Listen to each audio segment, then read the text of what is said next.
Türkmenistan dünýäniň iň ýapyk döwletleriniň biri bolup, ony diňe demirgazyk Koreýa ýa Eritreýa ýaly ýurtlar bilen deňäp bolýar. Türkmenistanyň özüniň bäsleşlerinden tapawutlykda uly energiýa gurularyna eýe bolmagyna garamazdan, ol soňky 5-6 ýylyň dowamında ýetmezçilik çökünligine uçrady. Indi Türkmenistanyň has düýpli bir mesele, ýagny demografik krizis bilen ýüzbe-ýüz bolanyny meňzeýär. Türkmenistan 2022-nji ýylda ilat ýazywyny geçirmegi planlaşdyrýar.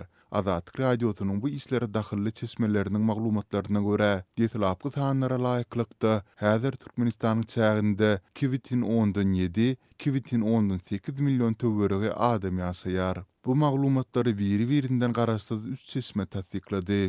Bellesek çeşmelerin üçüsü de alınıp barılan ilat ýazywy, onuň maglumatlaryny rejelemek we seljermek işlerine günüden-güne gatnaşan döwlet edaralarynyň işgärleridir. Olaryň biriniň sözlerine görä 2020-nji ýylda ilatyň we ýaşaýjak gorunyň ustun tutma ýazywy geçirecek döwlet edaralary prezidentiň diwanyny hudurlamak üçin eýýäm detlapky hasabatlary taýýarlapdyrlar. Ähli hasaplara görä Türkmenistanyň ilatynyň hakyky görkezijisi 2017-2018 million adama diň dip çeşme belleýär.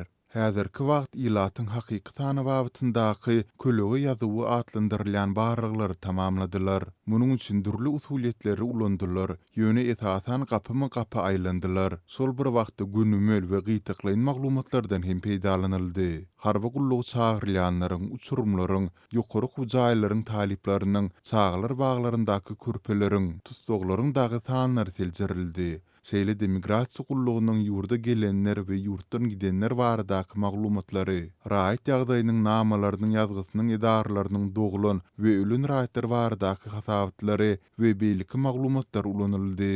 Ähli ugurlary boýunça şu ýylyň başynda Türkmenistanyň ilaty 2 milyon 700 000 töwerege adama diň boldy diýip çeşme belleýär. Azatlyk radiosynyň mundan owwal ygtybarly maglumatlary beren ýene de azyndan 2 çeşmesi bu sanlary tasdiklady. Elbette bular ýaly özüne ýetesi gödük hasapda käbir ýalňyşlyklaryň bolmagy mümkin, emma sanlaryň tertibi edilşulary ýaly. Ýagny jemleýici görkezijiler kän tapawut etmez. Ýurdun içindäki ilatyň sany içerki migrasiýanyň hasabyna üýtgemegi mümkin. Emma ol häkimetler tarapyndan berkçäklendirilýär. Munyň çäginde adamlar esasan gazanç üçin Aşgabatda we guruluşlarda işlemek üçin has kiçigerimde regionlara göçmek bilen çäklenýärler. Ýöne umumy jemler bilen deňeşdirilende bu ujypsy san diýip çeşmeleriň biri düşündirýär. Azatlyň habarçysy bu maglumaty beýleki çeşmelere hem tasdikletmäge başardy. Türkmenistanda soňky ýedek ilat ýazywy 2012-nji ýylyň dekabrynda geçirildi. Onuň netijeleri 2013-nji ýylda mälim edilmelidi. Emma näbelli bir sebäplere görä Türkmenistanyň hökümeti şol ilat ýazywynyň netijelerini heniz hem gizlin saklaýar. Bilermenler muňa hakyky sanlaryň türkmen häkimetlerining mundan owwalky suratlandyran görkezijilerinden has pes çykmagynyň sebäp bolan bolmagynyň mümkindigini belleýärler. Berdi Muhammedowyň häkimet başyna gelmeginden soň durly ýyllaryň dowamında Türkmenistanyň ilatynyň 6 milyon adamdan geçýändigi barada çaklamalar orta atylypdy. 2019-njy ýylyň maýynda Azatlyň ýagdaýlardan habarly çeşmeleri soňky 10 ýylyň dowamında Türkmenistandan 1,9 milyon töwerege adamyň çykyp gaýdandygyny habar beripdiler. Çeşmeler şol pursat bu maglumatlaryň prezidentiň diwanyndaky emeldarlaryň göwnünden turmandygyny we olaryň distini sır edilendigini belläpdiler. Olar şol wagt Türkmenistanyň ilatynyň 3,3 milyon adamdan tähil köpdigini hem çaklapdylar. Ýöne görnüşinden ýagdaýlar has çylsarmly. Indi bärde gurrundyň bir demografik krizis barada däldi, eýse ilat ýetmezçiligi barada barýar. Azatlyk bilen bu barada söhbetdeş bolan biri-birinden habarsyz çeşmeler bolup geçýän ýagdaýlaryň hukukdurjydygyny aýdarlar. Azatlyk kommentariýa sorap Türkmenistanyň statistika baradaky döwlet komitetini ýüz tutdy. Emma biziň elektronik posta arkaly uradan hatymyz jogapsyz galdy. Her niçikse bolsa da türkmen häkimetleriniň maglumatlaryna indi halkary gurumlar hem ynanmagyny besetdiler. Şu ýyl Halkara Valyuta Fondy we Bütün Dünýä Banky öz hasabatlarynda Türkmen hökümeti tarapyndan hödürlenýän maglumatlary ulanmakda nize urdular. Azatlyň Çeşmeleri ilat ýazywyny görülen taýýarlyklaryň çäginde toplanan maglumatlara görä, ilatyň sanynyň kemelmeginiň esasy sebäpleriniň arasynda ýaşaýyş şertleriniň agyrlaşmagy we netijede migrasiýanyň döremegi, täze dogulýan çağlaryň azalmagy we ölümleriň artmagy ýaly ýagdaýlaryň hem bardygyny aýdýarlar. Azatlyň Çeşmeleri Türkmenistandaky demografik krizis baradaky maglumatlary Prezident Gurbanoğlu Berdimuhammedowyň 29-njy iýundaky doglan gününiň öň ýanynda ýetirdiler. Olaryň sözlerine görä barlyklary taýýarlan hökümet idaralary Berdimuhammedowyň keypini bozmakdan howatyr edip, onuň doglan güni sowulmaýança gasabaty prezidentiň diwanyna bermezlik baradaky karara gelipdirler. Bu maglumatlar bilen indi näme etmelidigi düşnüksiz. Ählikse olary prezidenti görkezmekden gorkýar. Her nähili bolsa-da, bu maglumatlar onuň doglan gününiň we dinç alysynyň öňü syrysynda äşgär etmekden fiziki taýdan howatyr edilýär. Soňra hem bu maglumatlar özi soramaýança saklanar. Häzir öňümüzdäki ilat ýazywyny galplaşdyrmagyň ýollary we usulýetleri hem maslahat edilýär. Meniň pikirimçe ähli maglumat prezidenti we onuň töweregine dogly meçhurde ýetirilende ähli zat çözülür. İlk wastak plana laýyklykda ýurdyň ilatyny 5 million diýip görkezmek meýilleşdirilipdi. Emma goşmaçy 2 milliony goşmagy milt edip bilmediler diýip Çeşme belleýär. Mahkama medisina işgärlerini şugulçylyga çekýär. Ýurtda çarter gatnawlary bilen daşary ýurtlardan Türkmenistana gaýtarylyp getirilýän raýatlar 21 gün möhlet bilen karantin astynda galýar. 21 günden soňra olar köplenç karantinden boşadylýar. Milli Howpsuzlyk Ministrligi daşary ýurtlardan dolanan raýatlar barada maglumat almak üçin maşgala lukmanlaryny şugulçylyga çekýär. Bu barada Azatlyk radiosynyň habarçysy maglumat berýär. Habarçy mahkama gulluklarının Levant vilayatynyň Farab şäherine maşgala lukmanlaryny şeýle işlere çekýänliklerini habar berýär. Bir näçe maşgala lukmanynyň sözlerine görä, daşary ýurtlardan dolanýan raýatlar şol sany studentler mahkama gulluklarının üns merkezine. Azatlyga ma'lum bolan maglumatlara görä, hususan Russiýadan we Türkiýeden dolanýan raýatlar türkmen mahkama gulluklaryny gyzyklandyrýar. Türkiýe we Russiýa ykdysady kynçylyklardan we syýasy batyşlardan açıp ýurdu terk edýän raýatlaryň esasy barýan ýurtlarynyň hataryndadyr. Bu ýurtlarda köp sany Türkmenistany Taliban bilim alýar. Häkimetler Orsiýet we Türk döwletlerine raýatlaryň kimler bilen tanış bolanlyklaryny öwrenýärler diýip bir Farab ýaşaýjysy Azatlyk radiosynyň habarçysyna gurrun berdi. Türkmen häkimetleri öz raýatlaryny ýygyrlamakda dürli usullardan peýdalanýar. Raýatlardan maglumat almagyň ýollary barada Lewap mahkama idarasynyň etraplarynda saglyk budugyny berkidilen işgärleri kuratorlar içalıçılık okuw sapaklaryny geçýärler diýip bir saglyk işgäri Azatlyk radiosynyň habarçysyna maglumat berdi. Ýöne mahkamanyň şugulçylyk babatyna saglyk işgärleriniň edýän talaplary elmydamy makul hasaplanylmaýar. Habarçy bilen gurrundaş bolan bir saglyk işgäri häkimetleriň şeýle talaplaryna özüniň garşydygyny gurrun berdi. Azatlyk radiosy howpsuzlyk ýagdaýlary sebäpli saglyk işgäriniň adyny üýtgedip onuň adyny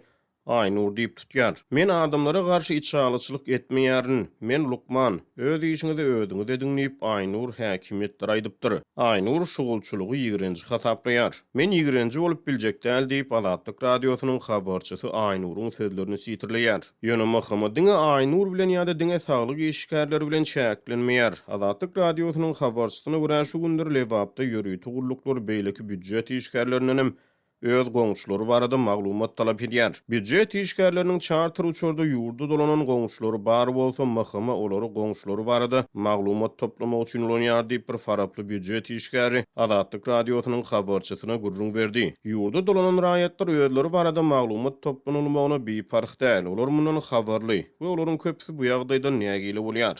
Döwletiň ýurdu dolanýan raýatlara düşman gözi bilen seretmegi, olary döwlet düşman hökmüne seretmegi meni lapy geçetdi diýip goloýdy. Russiýadan dolanan student ýigit Baýjan Azatlyk radiosynyň habarçysyna gurrun berdi. Bu ýagdaýlar dogrusyny Azatlyk radiosy mahkamanyň Lewap şahamçatyndan maglumat alyp bilmedi. Türkmenistan dünýäde iň ýapyk ýurtlaryň biri bolup türkmen häkimetleri raýatlaryň durmuşynyň ähli ugurlaryny putu gödäwçilik etmekde tanqid edilýärler. Azatlyk radiosy mundan ozal Milli Howpsuzlyk Ministrliginiň Türkmenistanyň ýokary hujaýlaryna aýdym saz bilen meşgullanýan talipleri içalyçylyga çekmek tagallalary barada habar berdi. Galy bersede mahkama mundan ozal raýatlar barada maglumat toplamak üçin jelepleriň hyzmatyna bil baglady. Türkmenistanda aşy ıssy howa saklanýan mahaly Türkmenbaşy şäheriniň käbir etrapçalarynda ilat 4 gün bäri suwsuz kösenýär. Geçen penşenbe günü ketilen suw üpjünçiligi ilatyň gündelik durmuşynda bökdençlikleri emele getirýär. Bu aralykda howanyň temperaturasy 47 gradusa ýetýän şu günlerde Marynyň edara kärhanalarynda ýygnaklar geçirilip, işgärleri ıssy howadan goranmak barada duýduruş berildi. Bu duýduruşlar Prezident Gurbanuly Berdimuhammedowyň günüň aşy gyzmagynyň adamlaryň saglygyna yaramaz täsir ýetirýändigi barada eden çykyşynyň ýa gawat geldi. 1-nji iýulda Türkmenbaşy şäheriniň kiçi etrapçalarynda, Akdaş pasyolugynda we aeroport şäherçesinde agyz suw üpjünçiligi kesildi. Bu ýagda ýaşaýjylaryň nahar taýýarlamak, ýuwunmak, kir ýuwmak we hajathana meselelerinde bökdençlikleri döretdi. İlata diňe ýerden çäkli möçerde suw getirip paýladylar. Suw käbir hojalyklary ýetýär, ýetmedikler suwsuz galýar. İlat içimlik suw we ýuwunmak hem kir ýuwmak üçin niýetlenen suw satyn almaly bolýar diýip efirde adynyň üýtgedilip altyn diýilip tutulmagyny soran yerli ýaşaýjylaryň biri 5-nji iýulda gurrun berdi. Habarçynyň maglumatlaryna görä yerli resmiler 4 gün bäri dowam edýän bu näsadlygyň sebäplerini suw geçirji turbalaryň ýarylmagy bilen düşündirdiler. Häzirki wagtda bu etrapçalarda şäher agyz suw kärhanasy awatlaýyş işlerini geçirýär. Resmiler suwuň 5-nji iýulda sagat 17:00-da beriljekdigini wada berýärler. Bellesek agdalýan sebitlere suw mundan ozal hem kadaly berilmeýär. Habarçymyz bu sebitlerde suwuň her gün ýerden we akşam sagat 8-de değişiklikde yarım saat berilýändigini aýdýar. Mundan başga suw turbalarynda her aý diýen ýaly näsadlyk döreýär. Habarçynyň aýtmagyna görä, muňa geçen asyryň 80-nji ýyllarynda çekilen çoýun suw geçirji turbalaryň ýygyderli çüýräp hatardan çykmagy sebäp bolýar. Suw turbalary hatardan çykanda içimlik we beýleki maksatlar üçin satylýan suwlaryň bahalary hem gymmatlaýar. 10 tonna suw 300-500 manada gymmatlady. Bu suw ýuwunmak we kir ýuwmak üçin niýetlenendir. Gaplanan 5 litr içimlik suw hem 12-16 manat aralygynda bahalanýar diýip yerli ýaşaýjy Altyn aýtdy. Soňky 10 ýyllyklaryň dowamında Balkan welaýatynda suw öndürmek we arasalama üçin detgalar gurulan bolsa-da, Türkmenbaşy şäherinde ilatyň suw bilen üpjünçiligi ýyllar boýy kadasyz bolmagynda galýar.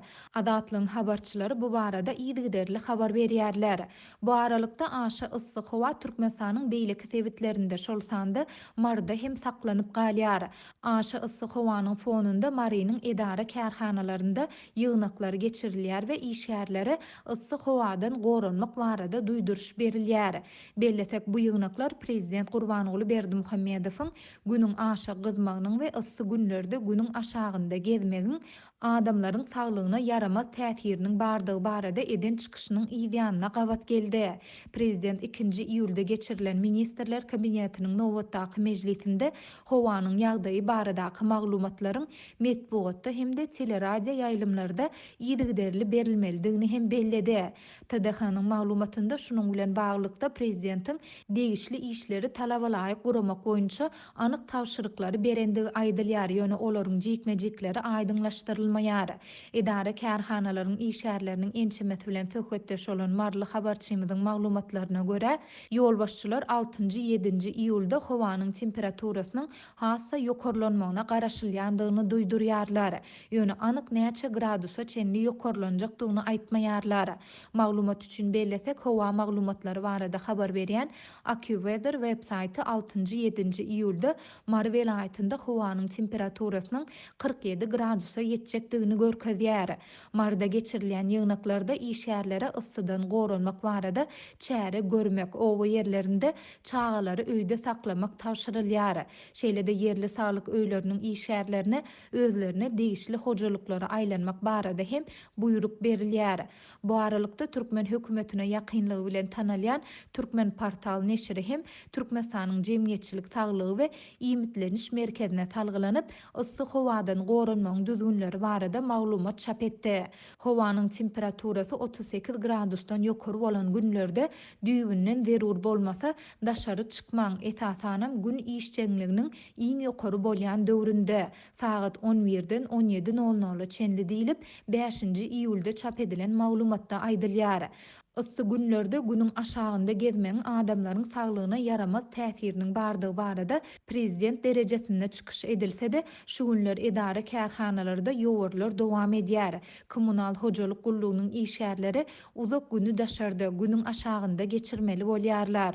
Marly habarçymyzyň aýtmagyna görä, etrap edaralaryna uly ýollaryň gyralaryny arasalamak üçin yer paýlanyp berilýär.